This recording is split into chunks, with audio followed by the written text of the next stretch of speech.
السلام علیکم ورحمۃ اللہ وبرکاتہ۔ ہمارا موضوع آج وحدت الوجود کے بارے میں ہے۔ وحدت الوجود ایسا موضوع ہے کہ اکثر احباب اور دوست اس سے بے خبر ہے، اور جو اس کے بارے میں کچھ نہ کچھ معلومات رکھتے ہیں تو وہ اتنے پیچیدہ طریقے سے بیان کرتے ہیں کہ جن احباب اور دوستوں کو وحدت الوجود کے موضوع پر تحفظات ہوتے ہیں وہ مزید پریشانی میں مبتلا ہو جاتے ہیں۔ میں بفضلہ تعالی کوشش کروں گا کہ آسان الفاظ میں اور مختصر وقت میں آپ کو سمجھا سکوں۔ وحدت الوجود قرآن کریم کے آیتوں سے ثابت ہے۔ مثال کے طور پر اللہ سبحانہ و تعالی فرماتا ہے نحن اقرب الیہ من حبل الورید، میں اپنے بندوں کے شارک سے زیادہ نزدیک ہوں۔ وہو معکم اینما کنتم، تم جہاں کہیں بھی ہو وہ تمہارے ساتھ ہے۔ اللہ نور السماوات والارض، اللہ روشنی ہے آسمانوں اور زمینوں کا۔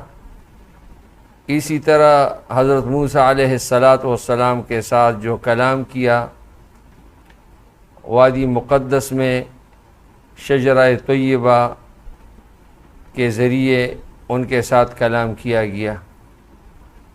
بنیادی طور پر وحدت الوجود اور حلول میں اتنا فرق ہے جتنا فرق زمین اور آسمان میں ہے۔ وحدت الوجود کا مثال ایسا ہے، اگر میں آپ سے پوچھ لوں کہ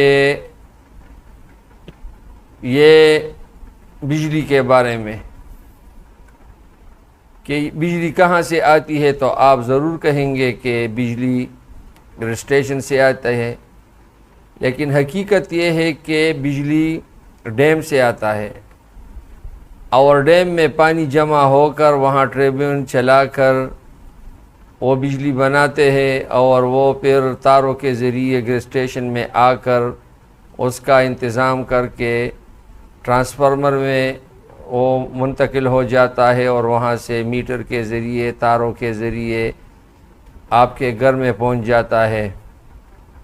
اسی بجلی سے آپ پنکھا بھی چلاتے ہیں، اسی بجلی سے آپ اور ہم ایئر کنڈیشن اور ریفریجریٹر، بلب، المختصر مختلف قسم کی چیزیں ہم اسی بجلی سے چلاتے ہیں۔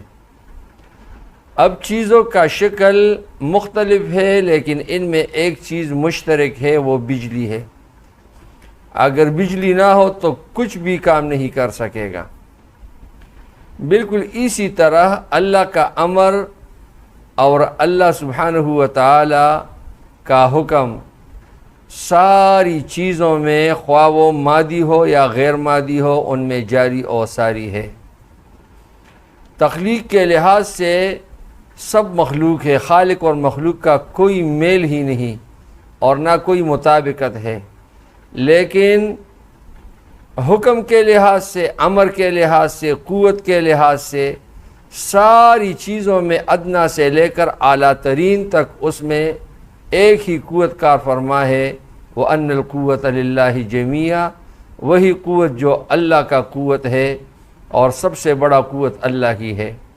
اسی کو صوفیاء کرام، حاضرین کرام وحدت الوجود کہتے ہیں۔ امید ہے آپ انشاءاللہ تعالی سمجھ گئے ہوں گے۔